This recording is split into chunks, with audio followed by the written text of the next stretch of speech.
இளம் வயது முதலே அரசியலில் ஈடுபட்டு மக்கள் தொண்டு செய்ய வந்த ஒரு மகத்தான மனிதர்.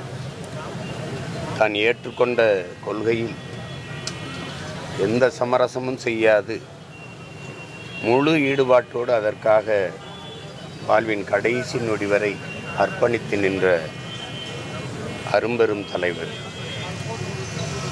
ஏற்றுக்கொண்ட கருத்து, செயல்படுகிற களம் வெவ்வேறையாக இருந்தாலும் மாற்று சிந்தனை கொண்டவர்கள், வெவ்வேறு அரசியல் இயக்கங்களை சார்ந்தவர்கள் இடத்தில் கூட பேரன்பு கொண்டு நேசித்து பழகக்கூடிய ஒரு பெரும் தகை. என் போன்ற பிள்ளைகளெல்லாம் சிறுவர்கள் என்று எண்ணி ஒதுக்காது எந்த நிகழ்வில் பார்த்தாலும் வந்து சந்தித்து நலம் விசாரித்து அன்போடு பேசி செல்கிற பெருமக்கள். பல நிகழ்வுகளில் அவரோடு நான் பங்கேற்று பேசியிருக்கிறேன். அப்போது அவருக்குள் அவர் அடைந்திருக்கிற உயரம் அவருக்கு அருகில் இருப்பவர்கள், சுற்றி இருப்பவர்களுக்கு தெரியுமே ஒழிய அவருக்கு அவர் தெரியாது. அதனால் மிக எளிமையாக எல்லோரோடும் அன்பொழுக பழகக்கூடிய ஒரு அரிய பெரும் மனிதர். இங்கே குறிப்பிட்டவர்கள்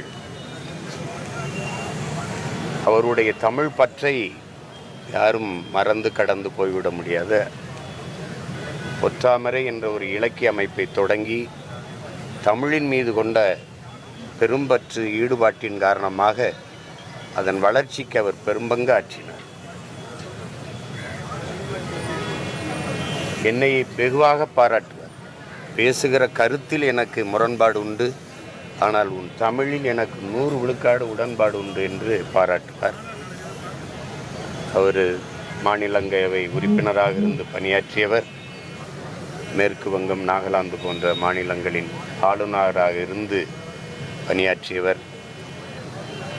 இந்த நாட்டின் மீது பெரும் காதல் கொண்டு நேசித்த ஒரு பற்றாளர் இன்றைக்கு நம்மோடு இல்லை என்பதை நினைக்கும்போது மிகுந்த மனத்துயரை தருகிறது. அவர் வாழ்நாள் முழுக்க இந்த மண்ணுக்கு மக்களுக்கு ஆற்றிய அரும்பாடு என்பது என்றென்றும் இந்த மக்களின் நினைவில் நிறைந்திருக்கும். அந்த அரிய மகனை இழந்திருக்கிற அவருடைய குடும்பத்தார், பாரதிய ஜனதா கட்சியினுடைய தலைவர்கள், என்னுடைய தொண்டர்கள், தமிழ் கூறும் நல்லுலகு எல்லோருக்கும் என்னுடைய ஆறுதல். ஐயா இலக்கணேசன் அவர்களுக்கு என்னுடைய இறுதி வணக்கத்தை செலுத்துகிறேன்.